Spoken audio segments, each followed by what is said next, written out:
అని చెప్పి నేను మనవి చేస్తా ఉన్నా. కాంగ్రెస్ హయాంలో చాలా దుర్మార్గంగా వెట్టి చాకరీ చేయించుకున్న వాళ్ళలో హోమ్ గార్డులు కూడా ఒకరు ఉన్నారు. పాపం వాళ్ళకు కూడా బాధలున్నాయి. నేను అధికారులకు చెప్పాను, అధికారులు వర్కౌట్ చేస్తూ ఉన్నారు. వాళ్ళలో అర్హులైన వాళ్ళందరినీ పోలీస్ డిపార్ట్మెంట్లోకి ఉద్యోగాల్లోకి తీసుకుంటాం. మిగతా వాళ్ళకి బ్రహ్మాండంగా శాలరీస్ కూడా త్వరలోనే పెంచబోతామని చెప్పి ఈ సందర్భంగా నేను మనవి చేస్తా ఉన్నా. చిదంబరం గారు, కాంగ్రెస్ నాయకులారా, మీ కాలంలో చేసినటువంటి దుర్మార్గాలు, వెట్టి చాకరీ, మీరు చేయించుకున్న వెట్టి చాకరీ, మీరు ఎండబెట్టిన బీడి భూములు, వలసపోయిన ప్రజల బతుకులు, వీటన్నిటిని మార్చడానికి చిత్తశుద్ధితోని ఈరోజు టీఆర్ఎస్ ప్రభుత్వం పనిచేస్తూ ఉంటే, అవినీతి రహితంగా పనిచేస్తూ ఉంటే, మీ కన్నుగుట్టి మీ భవిష్యత్తు పోతనే భయంతో అవాకులు చెవాకులు మీరు పేరుతా ఉన్నారు.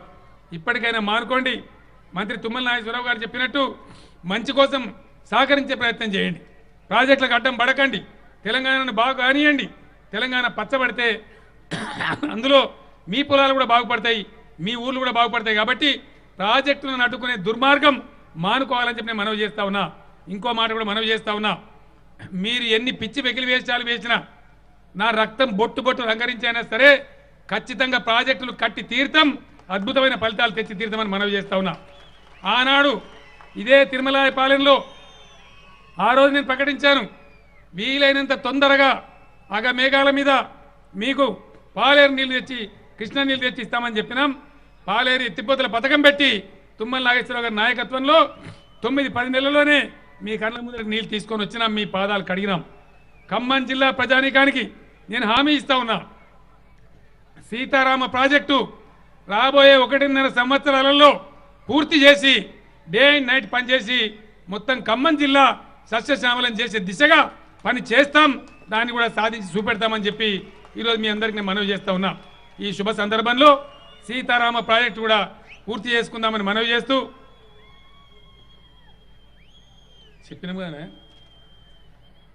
మనవి చేస్తూ ఈరోజు మీరు హరీష్ గారు తన స్పీచ్లో చెప్పినట్టుగా మీరు చూపెట్టినటువంటి ఉత్సాహం, మీరు ఇచ్చినటువంటి స్వాగతం, ఎన్ని జన్మలెత్తినా మేము మీ రుణం తీర్చుకోలేం.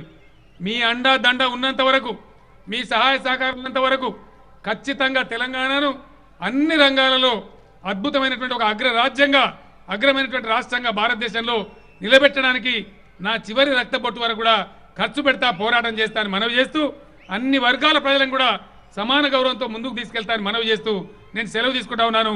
జై తెలంగాణ. గట్టిగా చెప్పాలా, పాలేరు నీళ్ళు వచ్చినాయి, అంత బాగా చెప్పాలా. జై తెలంగాణ, జై తెలంగాణ. ధన్యవాదాలు.